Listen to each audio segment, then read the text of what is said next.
السلام علیکم ورحمۃ اللہ ناظرین حضرات، خوش آمدید۔ اگر آپ میرے چینل کو ابھی تک سبسکرائب نہ کیا ہے تو اس بٹن پر کلک کر کے ضرور سبسکرائب کر لیجئے، اور اس کے ساتھ ساتھ اس بیل آئیکن کو بھی دبائیے۔ اس سے فائدہ ہوگا کہ میں جب بھی چینل میں کوئی ویڈیو لگاؤں گا تو آٹومیٹکلی آپ کے پاس اس کی نوٹیفیکیشن پہنچتے رہے گا۔ شکراً۔ السلام علیکم ورحمۃ اللہ وبرکاتہ۔ امید کرتا ہوں آپ خیریت و عافیت سے ہیں۔ انشاءاللہ اس درس میں امر غیر معروف کے بارے میں گفتگو کروں گا، تو چلیے شروع کرتے ہیں۔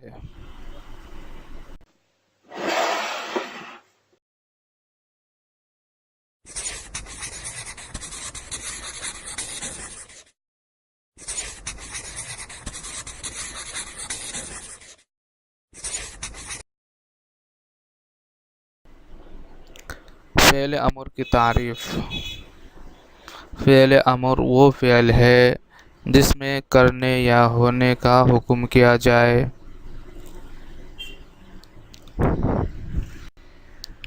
فعل امر کے دو قسمیں ہیں: فعل امر غائب، فعل امر حاضر۔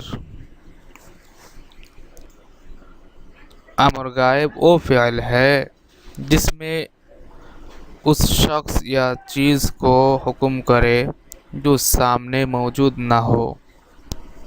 امر غائب وہ فعل ہے جس میں اس شخص یا چیز کو حکم کرے جو سامنے موجود نہ ہو۔ امر غائب کے 4 صیغے ہیں: واحد غائب، جمع غائب، واحد متکلم، جمع متکلم۔ امر غائب کے 2 قسمیں ہیں: فعل امر غائب معروف، فعل امر غائب مجہول۔ فعل امر غائب معروف بنانے کا قاعدہ۔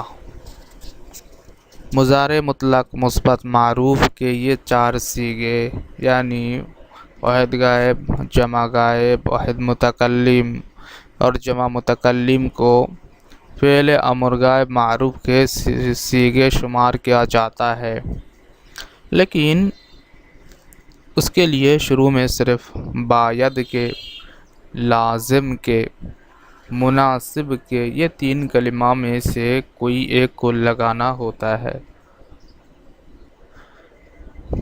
یہ ہے مضارع مطلق مثبت معروف کے 4 صیغے۔